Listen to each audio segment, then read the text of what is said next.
माझ्या महाराष्ट्रातील बांधवांनो, भगिनींनो आणि मातांनो, नमस्कार. जय महाराष्ट्र. पहिल्या प्रथम आपल्याला कल्पना आहेच की आज मी आमदारकीची शपथ घेतली. त्या मुख्यमंत्री पदाला या महिनाअखेरीस 6 महिने होत आहेत. आज आमदार झालो.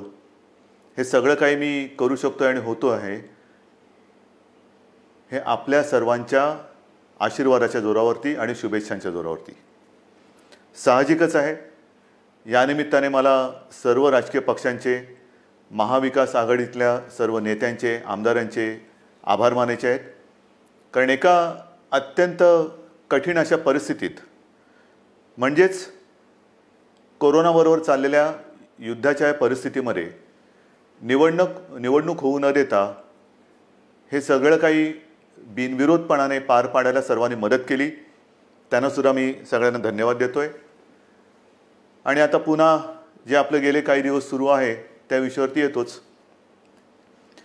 17 तारखेला पंतप्रधानांनी जो लॉकडाऊन जाहीर केला होता, दुसरा तिसरा, त्याची मुदत संपली आणि परत पुढचे 15 दिवस म्हणजे 31 मेपर्यंत संपूर्ण देश आणि साहजिकच आहे आपला महाराष्ट्रसुद्धा हा लॉकडाऊनमध्ये आहे.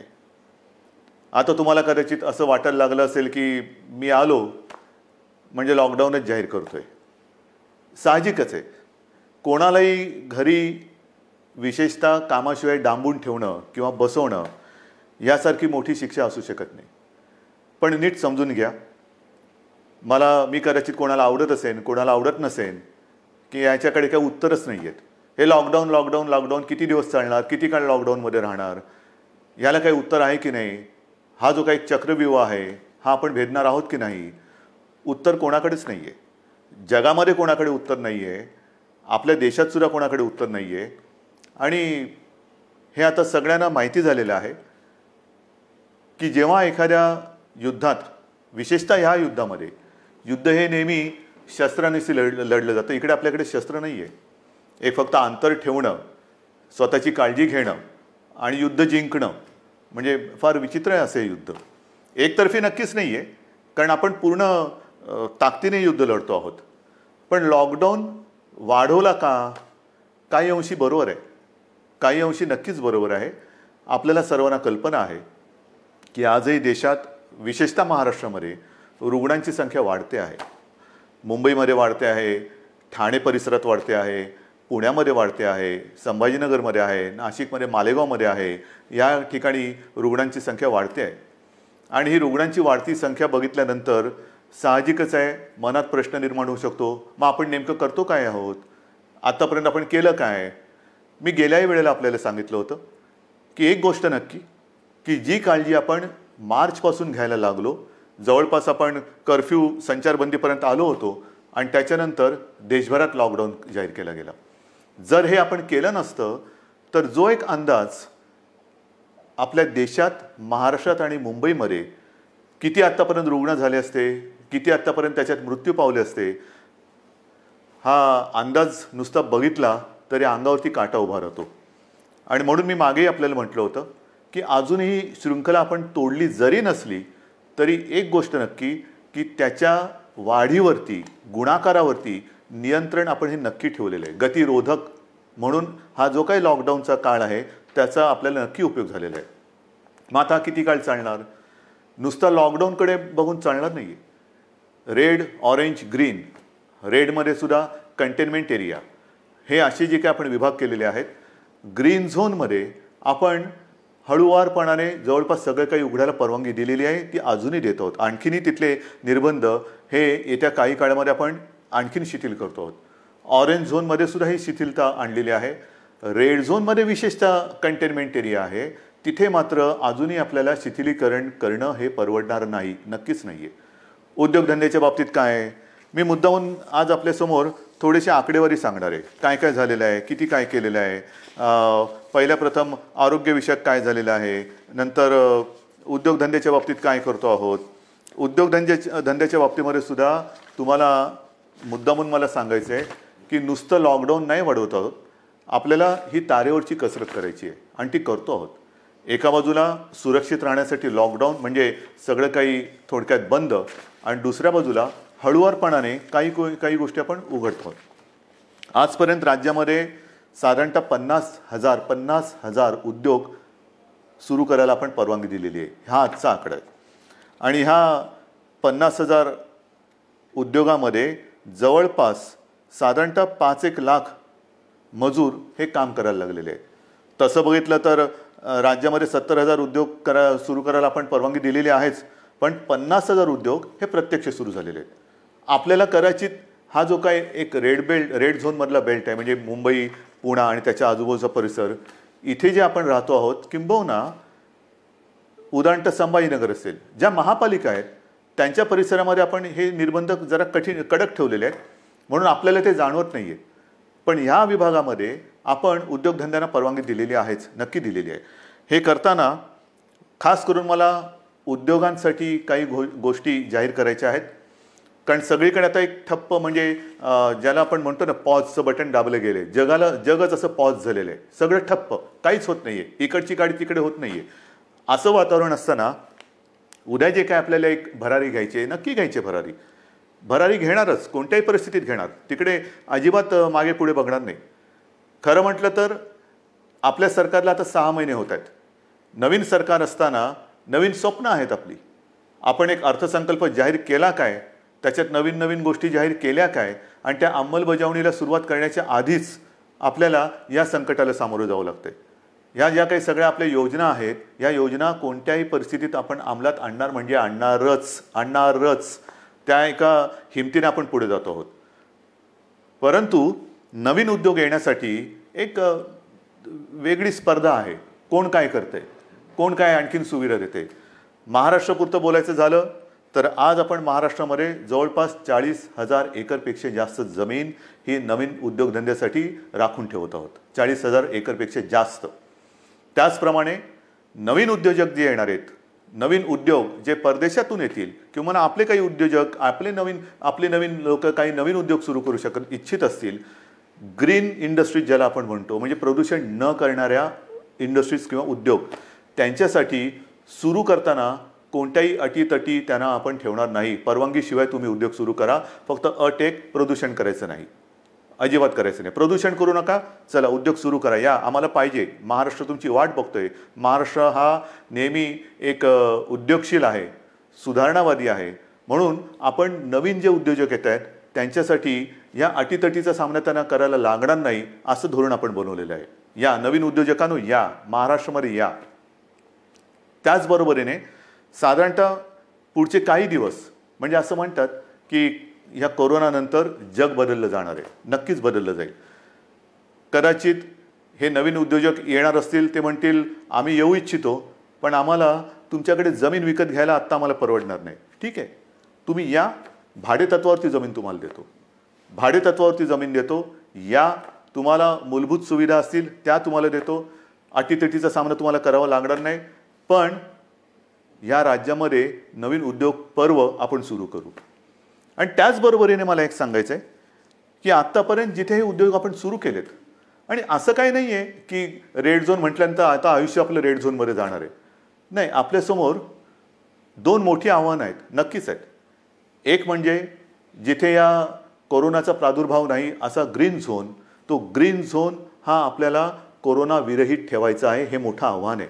तिकडे एक सुद्धा रुग्ण ग्रीन झोनमध्ये आपल्याला आता येऊ द्यायचा नाही, किंबहुना नवीन केस तिकडे आता आपल्याला तयार आपण काय असं घर बसल्या कोविड तयार करत नाही, पण होऊ द्यायची नाही आहे. त्याच्यामुळे ग्रीन झोन हा ग्रीन झोन म्हणून मेंटेन करणं, आणि रेड झोन जो आहे तो रेड झोन हा लवकरात लवकर ग्रीन झोनमध्ये त्याचं रूपांतर करणं. म्हणजे रेड झोनसुद्धा आपल्याला हळूहळू हा ग्रीन झोनमध्ये आणायचा आहे. आणि म्हणून जिथे जिथे ग्रीन झोनमध्ये आपण उद्योगधंद्यांना परवानगी दिलेली आहे, अनेक ठिकाणी आपण बघतो आहोत की कामगारांची आता उणीव आहे. कामगार हे बरेचसे परराज्यातले निघून गेलेले आहेत. मला खास करून माझ्या महाराष्ट्राच्या भूमिपुत्रांना सांगायचं आहे, जसं आजपर्यंत तुम्ही महाराष्ट्रासाठी, महाराष्ट्र सुरक्षित ठेवण्यासाठी सरकारचं ऐकलत, घरामध्ये राहा, सुरक्षित राहा, ही एक आपली त्याच्यातले एक घोषवाक्य होतं. आतापर्यंत तुम्ही घरात बसलात आणि महाराष्ट्र वाचवलात. आता जिथे जिथे ग्रीन झोन आहे, तुम्ही एका आत्मनिश्चयाने बाहेर पडलं पाहिजे की मी माझा महाराष्ट्र पुन्हा एकदा उभा करणार. मी जसा महाराष्ट्र वाचवलेला आहे, मी म्हणजे तुम्ही, मी एकटा नाही, तुम्ही. महाराष्ट्र आजपर्यंत आम्ही सुरक्षित ठेवला. या कोविडच्या प्रादुर्भावापासून हा जो ग्रीन झोन आहे तो सुरक्षित ठेवला. आता या ग्रीन झोनमध्ये जे उद्योग सुरू झालेले आहेत त्या उद्योगांना जर मनुष्यबळ कमी पडत असेल तर माझा महाराष्ट्र हा अगदी मोदीजींच्या भाषेत आत्मनिर्भर करण्यासाठी मी स्वतःहून आता पुढे येत आहे. या पुढे या. जे उद्योग आहेत, उद्योग सुरू झालेत, त्यातली ही संधी आहे. ही संधी तुम्ही घ्या. संधी वाया दौडू नका. या सगळेजण समोर या. उद्योग सुरू करू आपण. महाराष्ट्र उभा करू आपण. एक जगासमोर एक उदाहरण ठेवू की हा महाराष्ट्र खरंच लढवय्यांचा आहे. हा संकटाला भीत नाही. संकटामध्ये सुद्धा मर्दासारखा सामोर जातो. तो हा शिवरायाचा महाराष्ट्र आहे. म्हणून मला जे ग्रीन झोनमध्ये आहेत आणि जिथे जिथे उद्योगधंदे सुरू झालेत पण मनुष्यबळ कमी पडत असेल तिथे मला आज भूमिपुत्रांची गरज आहे. भूमिपुत्रांनो पुढे या. ही आपली भूमी आहे, आपला महाराष्ट्र आहे. पुढे येऊन आपला महाराष्ट्र हा आपल्या पायावरती आपण उभा करू. हा निश्चय फार महत्त्वाचा आहे. हे उद्योगधंद्याचं झाल्यानंतर महत्त्वाचा मुद्दा काय आहे की आरोग्यविषयक काय. कारण अजूनही जे काही जणांना असं वाटतंय की हे एक अशीच भीती आहे, फ्लू काय, सर्दी आहे, खोकला आहे, होतो जातो, आजपर्यंत काय कोणाला झालं नाही. झालं ना. पण विशेष म्हणजे आत्तापर्यंतचा जो फ्लूचा एक भाग आहे त्याच्यात सुद्धा जसं स्वाईन फ्लू एक आहे त्याला औषध आलेलं आहे. पण ह्या कोरोनावरती अजूनही औषध आलेलं नाही. तोच एक मोठा धोका आहे. मी उगाच तुम्हाला आकडे सांगून काय घाबरवण्याची माझी इच्छा नाही, अजिबात नाही आहे. तुम्हाला भीती घालण्यासाठी मी आलेलो नाही आहे. पण मुंबईमध्ये जेव्हा आपण सुरुवात केली त्यावेळेला जी परिस्थिती होती ती परिस्थिती बघितल्यानंतर आजची जी परिस्थिती आहे, आपण काय काय आरोग्य सुविधा केलेल्या आहेत. तुम्हाला कल्पना असेल, गेल्याही वेळेला मी बोललो होतो आणि आज संध्याकाळी मी जाऊन आलो. मी होतो, उपमुख्यमंत्री होते, बाळासाहेब थोरात होते, एकनाथ शिंदे होते, आदित्य पण होता बरोबर, आपले मुख्य सचिव होते, महापालिका आयुक्त होते आणि विशेष म्हणजे तिथे आपले आर.ए. राजीव जे MMRDA म्हणजे मुंबईतली मेट्रोचं काम आता जे अत्यंत चांगल्या पद्धतीने पुढे नेत आहेत, त्यांनी गेल्या 10-12 दिवसामध्ये ही सुविधा मुंबईकरांसाठी तिकडे उभारलेली आहे. आज तिकडे जवळपास 1000 बेड्सचं एक चांगलं कोविड केअर सेंटर हे आपण उभं केलेलं आहे. येत्या 1-2 दिवसात त्याचा वापर सुरू होईल. मुंबईमध्ये ठिकठिकाणी, मी मुंबईपुरतं बोलतो, मुंबईमध्ये नंतरचं पुढचं मी बोलणारच आहे, पण मुंबईमध्ये ठिकठिकाणी म्हणजे असं बांद्रा कुर्ला कॉम्प्लेक्स संकुल आहे तिथे आणखीन 1000 बेड्स वाढवतो आहोत. गोरेगावचं एक्झिबिशन ग्राउंड आहे तिकडे वाढवतो आहोत. रेसकोर्सवरती त्या पार्किंगमध्ये होतं आहे. वरळीला डोममध्ये तर सुरू केलेलाच आहे. आणखीन 1-2-3 ठिकाणी मुलुंड चेक नका आहे, ठाण्यामध्ये आहे. हे आता नुसतं कोविड केअर सेंटर म्हणून नाही राहणार. या सगळ्या जम्बो फॅसिलिटी ज्याला म्हणतो, या जम्बो फॅसिलिटीमध्ये जे आवश्यक लागतं ते तिकडे आपण करणार आहोत. म्हणजे विशेषतः सगळ्यांनाच काही व्हेंटिलेटरची आवश्यकता लागत नाही, पण अनेक जणांना ऑक्सिजनची आवश्यकता लागते. म्हणून ह्या सगळ्या सुविधांमध्ये ऑक्सिजनची सुविधा असणाऱ्या बेड्स हे आपण जास्तीत जास्त करतो आहोत. त्याचप्रमाणे काही ठिकाणी आपण अतिदक्षता विभागात म्हणजे ICU बेड्स हे सुद्धा उपलब्ध करत आहोत. ICU बेड्स म्हणजे हॉस्पिटलमध्ये तर आपण ते वाढवतोच आहोत, पण हॉस्पिटलच्या बाहेर ही जी काय आपण रुग्णसेवा किंवा सेंटर्स उभी करतो त्याच्यामध्ये सुद्धा ICU बेड्सची सोय आपण करतो आहोत. कदाचित ही काय अभिमानाची गोष्ट नाही, पण समाधानाची नक्की आहे की इतरत्र कुठेही नसेल अशी आरोग्य सुविधा आपण इथे निर्माण केलेली आहे आणि ती आरोग्य सुविधा आणखीन आपण पुढे वाढवत नेत आहोत. महाराष्ट्रामध्ये बोलायचं झालं तर महाराष्ट्रात आज मी आकडे घेऊनच बोलतोय, साधारणतः 1484 कोविड केअर सेंटर्स आहेत. 2,48,000 बेड वगैरे आहे, पण साधारणतः 2.5 लाख रुग्णशय्या ह्या आयसोलेशन म्हणजे ऑक्सिजनसह ह्या आज महाराष्ट्रामध्ये आपण उपलब्ध करत आहोत. 2.5 लाखाच्या आसपास. आज एक गोष्ट साहजिकच आहे, हे संकट एवढं मोठं आहे की काही वेळेला असं वाटतं की रुग्णांना बेड मिळत नाही आहे.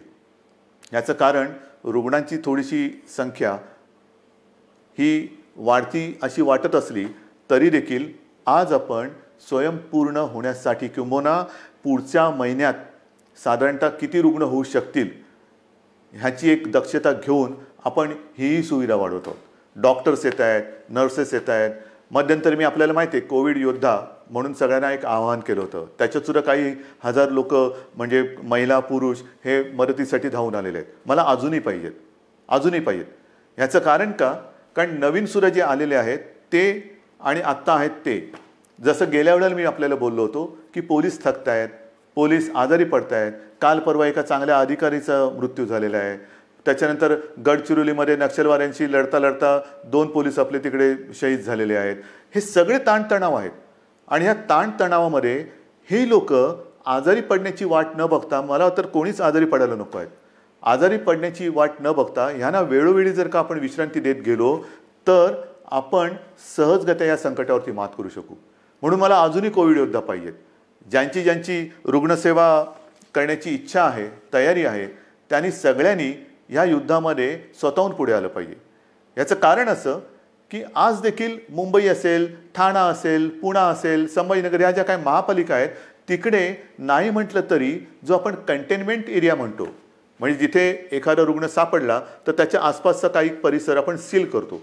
मग एक आपण साधारणतः शोध घेतो की याच्या अतिशय निकटच्या संपर्कात कोण आलेले आहेत, मग त्यांची चाचणी घेतो आणि त्याच्यानंतर आपण मग त्यांना क्वारंटाईनमध्ये किंवा लक्षणं जर असतील किंवा लक्षणं नसतील मग टेस्ट घेऊन त्यांना आपण आयसोलेशनमध्ये ठेवतो. किंबहुना जर लक्षणं असतील तर त्यांच्यावरती उपचार सुरू करतो.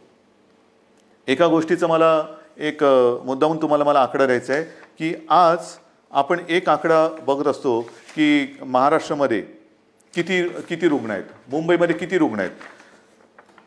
महाराष्ट्राचा आकडा तुम्हाला माहिती आहे, मुंबईचाही तुम्हाला माहिती आहे, पण ह्याच्यामध्ये रोजचा वाढणारा आकडा आपण बघतो आहोत. त्यातून बरे होऊन घरी जाणारा आकडा आपल्या लक्षात येत नाही आहे. म्हणजे साधी गोष्ट आहे, जर का मुंबईपुरतं बोलायचं झालं तर साधारणतः मुंबईमध्ये आज 19,967 रुग्ण पॉझिटिव्ह आहेत. पण हा 19,500चा जो काय आकडा आहे त्याच्यामधले साधारणतः 5,000 रुग्ण हे बरे होऊन घरी पण गेलेले आहेत. म्हणजे 19,000 वजा 5,000 झाले. दुर्दैवाने काही मृत्युमुखी पडलेले आहेत.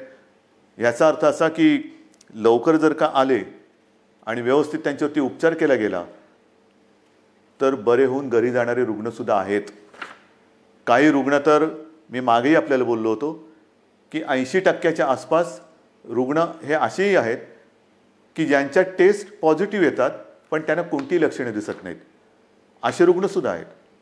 तर ह्या सगळ्या गोष्टीचा विचार करून आपण आरोग्य सुविधा वाढवतो आहोत, ॲम्ब्युलन्सेस वाढवतो आहोत. संपूर्ण महाराष्ट्रभर जिथे जिथे आवश्यकता आहे तिथे तिथे आपण ह्या आरोग्याच्या सुविधा वाढवत आहोत. आणि एका बाजूला या आरोग्य सुविधा वाढवत असताना उद्योगधंद्यांच्या बाबतीत सुद्धा मी सांगितलं की 50,000च्या वरती उद्योगधंदे सुरू झालेले आहेत. म्हणजे असं काही नाही की सगळं काही ठप्प होऊन बसलेलं आहे. जे अनेक जण मला विचारतात की काय हो मग हे तुम्ही लॉकडाऊन उठवत नाही, किती काळ असं बसायचं. मगाशी मी तुमच्याशी बोलत होतो, ह्याच्यात काय आहे, नुसतं सर्दी खोकला ताप तर येईल, आणखीन काय होईल, फ्लू काय कोणाला होत नाही असं नाही आहे. जे गांभीर्य आहे ते या गोष्टीचं हेच आहे की जे गंभीरपणाने आजारी पडतात त्यांच्यावरती इलाज नाही आहे. आणि एक क्षण असं धरून चाला की आपण लॉकडाऊन उठवून टाकतो लॉकडाऊन आजपासून. या सगळेजण इकडे तिकडे ये जा करा, काही करा.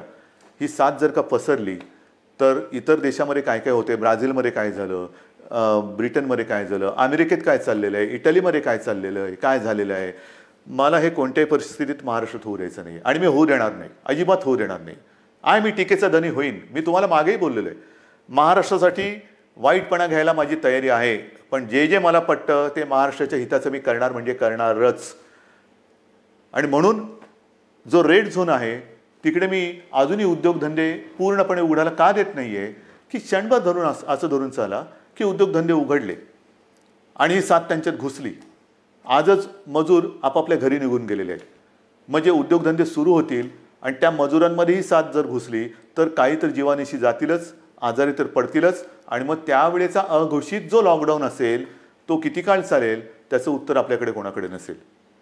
मग त्या लॉकडाऊनची वाट बघायची का आत्ता जे काही आपण हे संकट नाही म्हटलं तरी त्याचा वेग मंदावून रोखून ठेवतो आहोत, त्याचा पूर्ण अंदाज घेऊन हळूहळू टप्प्याटप्प्याने एक एक गोष्टी उघडत जायचं हा विचार आपण करायला पाहिजे. आणि तो आपण करतो आहोत.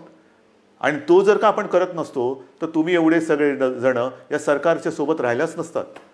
इतर राज्यांमध्ये जाणारे जे मजूर आहेत त्या सगळ्या मजुरांची आजपर्यंत आपण अगदी व्यवस्थित काळजी घेत होतो आणि घेतली. दिवसातनं मी तुम्हाला सांगितलं की किमान 5.5-6 लाख मजुरांना आपण दिवसातनं 3 वेळा हे जेवण देतो. म्हणजे सकाळीचा नाश्ता ब्रेकफास्ट आणि दुपारचं आणि रात्रीचं जेवण, त्यांच्यासाठी आपण या सगळ्या योजना करत होतो. पण बरेच जण असं म्हणायला लागले की आम्हाला घर जाना आहे, गाव जाना आहे. तेव्हाही मी त्यांना वचन दिलं होतं की तुम्ही चिंता करू नका, आम्ही इतर राज्यांशी बोलतो आहोत, केंद्राबरोबर बोलतो आहोत, जसजशी सोय होईल तसतसं आम्ही तुम्हाला तुमच्या घरी तुमच्या राज्यात पाठवण्याची सोय करतो आहोत आणि ते पाठवल्याशिवाय आम्ही राहणार नाही. आणि त्याच्याप्रमाणे आज जवळपास मला वाटतं 5-1 लाख मजुरांना आपण ट्रेननी आणि बसेसनी हे इतर राज्यात अत्यंत नियंत्रित पद्धतीने हे पाठवलेलं आहे, कुठेही खळखळ होऊ न देता. पण मला एक काय सांगायचं आहे की हे सगळे जे काही इतर राज्यातले मजूर आहेत, रस्त्यावरनं चालत आहेत, अजूनही काही ठिकाणी आहेत, कशाला चालता, क्यों चल रहे? आपके लिए हम पूरी कोशिश नहीं, शुरुआत तो हुई है. ट्रेन से आप जा रहे हैं घर, बस से जा रहे हैं, तो ऐसे रास्ते पे मत चलो, रास्ते पे नहीं चलना.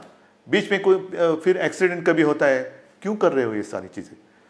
आपके लिए हर एक राज्य के लिए ट्रेन की सुविधा शुरू हो गई है, बस की सुविधा शुरू हो गई है. आप जहाँ भी हो वहीं पर रुके. हमारे पूरे स्टेट में अलग अलग जिलों में डिस्ट्रिक्ट में कलेक्टर्स हैं, उनके सब साथी हैं, आपका इंतजाम वो कर रहे हैं, ठीक से कर रहे हैं. और जब भी ट्रेन की सुविधा, जैसे रोज़ाना कुछ ट्रेन चल रही है, कुछ उत्तर प्रदेश में जा रही है, बिहार में चल रही है, पश्चिम बंगाल में जा रही है, राजस्थान जा रही है, गुजरात जा रही है, जैसे जैसे वो आती जाएगी हम आपको भेज रहे हैं. बेताब ना होना, काही गरज नाही आहे. तुम्हाला आम्ही पूर्णपणे सुरक्षितपणाने तुमच्या राज्यात आम्ही सोडतो आहोत. आणि आजपर्यंत मी म्हटलं ना की एवढे मजूर हे महाराष्ट्रातून त्यांच्या राज्यात गेलेत, त्यांच्या घरी पोचलेत, बसेसने आपण पाठवलेले आहेत. आणि विशेष म्हणजे त्यांच्याकडनं आपण कुठेही तिकीट्स नाही घेतलेली. मुख्यमंत्री सहायता निधीतून त्यांचा खर्च केलेला आहे. काही संस्था पुढे आलेल्या आहेत, त्यांनी त्यांचे पैसे दिलेले आहेत. त्यांना हे कारण हे गरीब आहेत, काम करणार आहेत, तळहातावरती पोट असणार आहेत. तळहातावरती पोट असल्यानंतर जर त्यांची रोजची मेहनत ही होणार नसेल किंवा काम मिळणार नसेल तर यांच्याकडे तिकिटाचे पैसे कुठून येणार? म्हणून त्यांना आपण आपल्या सरकारच्या माध्यमातून सरकारच्या खर्चाने आपण त्यांना पाठवतो आहोत. हे झालं त्या राज्यात जाणाऱ्या लोकांचं. मग आता मी येतो माझ्या आपल्या राज्यातल्या लोकांकडे. मुंबई म्हटल्यानंतर साहजिकच आहे कोकण आणि पश्चिम महाराष्ट्र इथे राहणारे लोक खूप आहेत. तेही मागे लागलेत. हे काय तुम्ही त्या राज्यातल्या लोकांना पाठवता, आम्ही काय केलंय, आम्हाला कधी घरी पाठवणार? अरे तुम्ही तर आपले आहात. आजपर्यंत तुम्ही सहकार्य केलेलं आहे, तुम्हालाही हळूहळू मी पाठवतो घरी. पण आज थोडे अस्वस्थ नका होऊ. कारण आजपर्यंत कोकण म्हटल्यानंतर मला माहिती आहे हा आंब्याचा सीझन, काजूचा सीझन, सगळा एक कोकण म्हणजे गंमत असते. ह्या मोसममध्ये कोकणात जाणं फणस आहे, मजा असते. कोकणामध्ये जाणं हे या दिवसात सुट्टी, मग कोणाचे आजी आजोबा असतील, कोणाचे मामा मामी असतील, काका काकी असतील, सगळे नातेवाईक असतात, त्यांच्याकडे जायचं, गावातल्या घरात राहायचं, आंबे खायचे, गंमत असते. पण ह्या उन्हाळ्यात ती गंमत नाही आहे. मी आपल्याला सगळ्यांना मुद्दामून एक विनंती करतो की कृपा करून आपण तरी रस्त्यावरनं किंवा इकडून तिकडून असे जाऊ नका.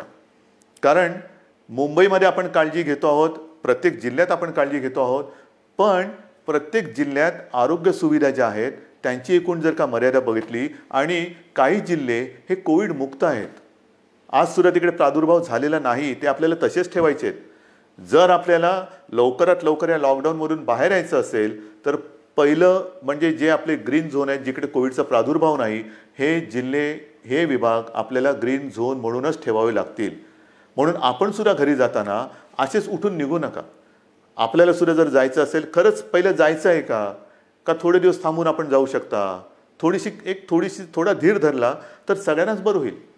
आपण इथून तिथे जाणार, काही ठिकाणी जसं आता उदाहरण तर रत्नागिरी आहे, इतर काही ठिकाणी आहेत, इथे आपल्याकडनं काही गेलेले लोक आहेत ते पॉझिटिव्ह निघाले. झालं एक केस तिकडे आली, मग तिकडे पुन्हा ते कंटेनमेंट झोन आला, हे आलं ते झालं, म्हणजे आत्तापर्यंत जिकडे काही नाही आहे तिकडे हा सगळा नसता खटोटोप आला. तर म्हणून मला असं वाटतं थोडंसं धीराने जाऊया. एक नियंत्रित पद्धतीने जसं आपण इतर लोकांना पाठवतो आहोत परराज्यातले काही लोक आपण आपल्याकडे घेतो आहोत. आता तर परदेशातून आपल्याकडे येणारी लोक सुद्धा सुरू झालेली आहेत. हळूहळू आता जग हालचाल करायला लागलंय. असं काही नाही की सगळे ठप्प बसलेत. परदेशातली लोक आपल्याकडे परत येत आहेत. आपल्याकडची काही जी अडकलेली लोक ती परदेशात त्यांच्या देशात जात आहेत. रोजची थोडी विमानं सुरू झालेली आहेत. पण इथले तिथे आणि तिथले इथे आल्यानंतर क्वारंटाईन म्हणजे विलगीकरण हे फार महत्त्वाचं आहे.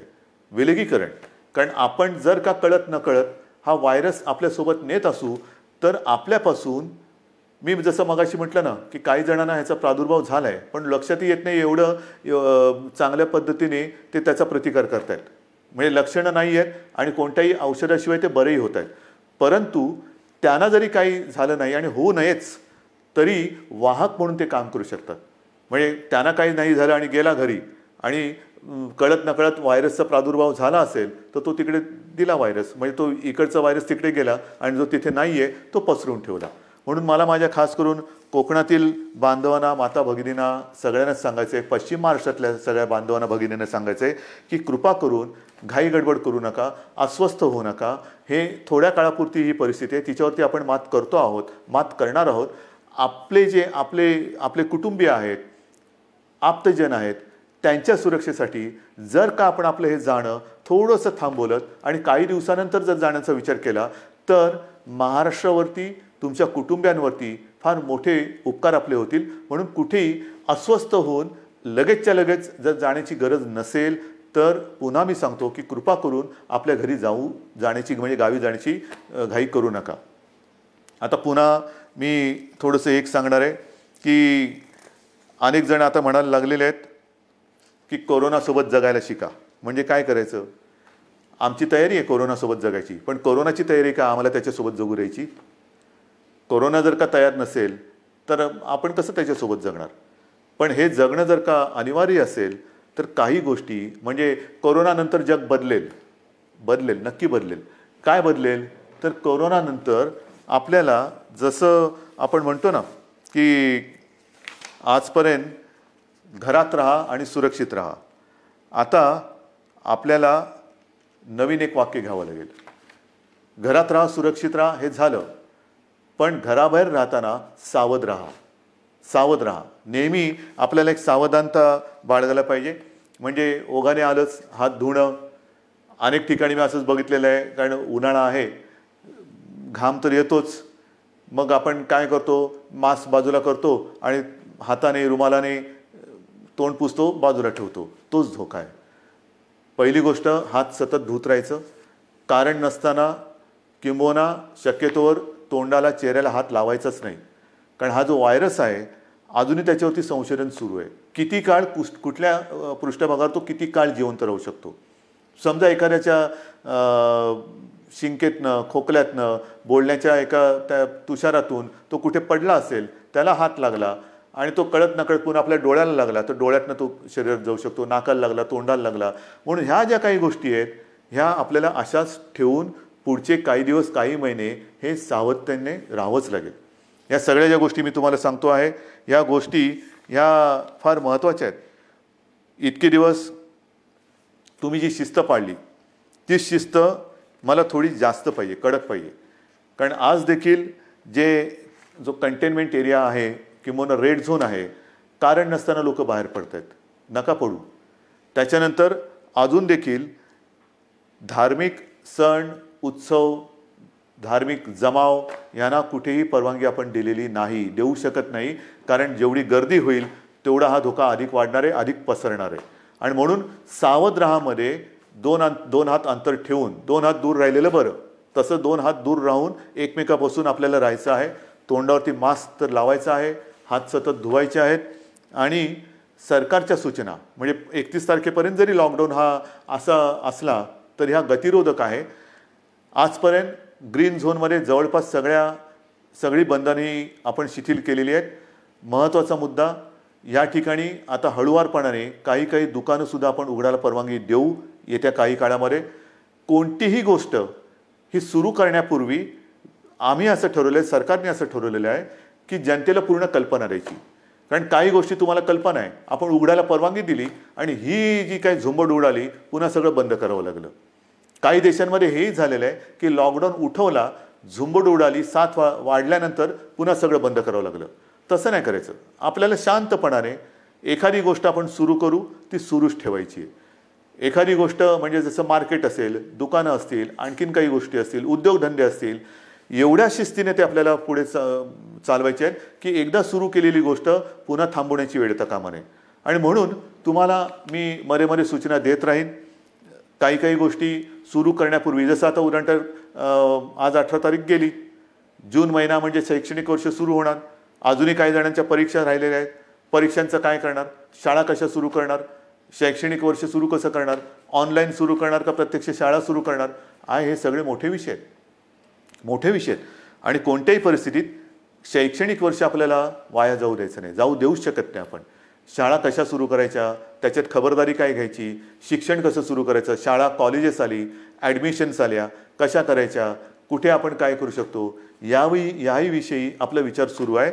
आणि माझी तर इच्छा अशी आहे की हे जे संकट आहे हे कोणत्याही परिस्थितीत आपल्याला पावसाळ्यापूर्वी संपवायचं आहे. पावसाळ्यापूर्वी हे संपवायलाच लागेल. कारण जून महिना सुरू झाल्यानंतर शाळा कॉलेजेस यांचे प्रवेश, त्यांची शैक्षणिक वर्ष हे सगळं सुरू करावं लागतं आहे.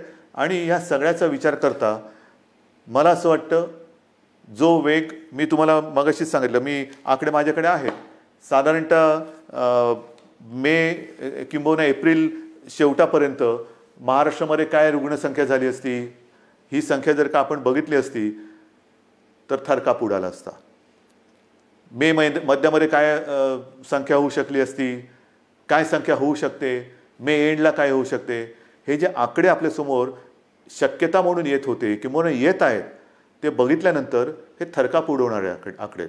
पण तिथपर्यंत आपण पोचलो नाही आणि तुम्हाला मी पोचू देणार नाही, अजिबात देणार नाही.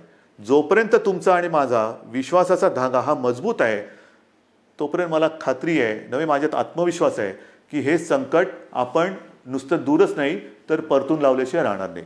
आणि म्हणून मला असं वाटतं, मलाही काही आनंद होत नाही, अजिबात होत नाही की मुख्यमंत्री झालो आणि हे बंद ते बंद ते बंद. म्हणजे पूर्वी मुंबई बंद, भारत बंद आपण करत होतोच, पण हे अशा पद्धतीने नाही.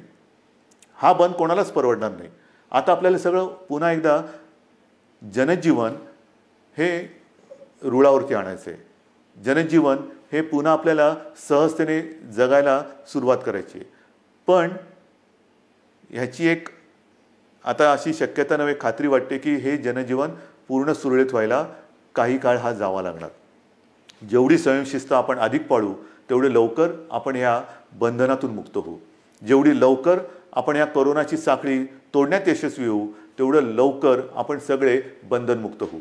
आणि म्हणून पुन्हा एकदा मी तुम्हाला सगळ्यांना विनंती करतो आहे की जे काही सरकार करतं आहे ते केवळ आणि केवळ कोणताही धोका या महाराष्ट्राला, महाराष्ट्रातल्या माता भगिनींना, बांधवांना होऊ नये, त्याकरता ही पावलं उचलत आहे.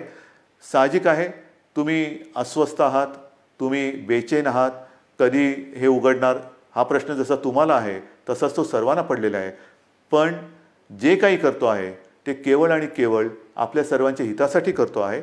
आजपर्यंत जसं तुम्ही सरकारला सहकार्य केलं तसंच सहकार्य याही पुढील काळात कराल अशी खात्री बाळगतो. आणि लवकरात लवकर ही साखळी तोडून आपण बंधनमुक्त होऊ ही आशा बाळगतो. जय हिंद, जय महाराष्ट्र.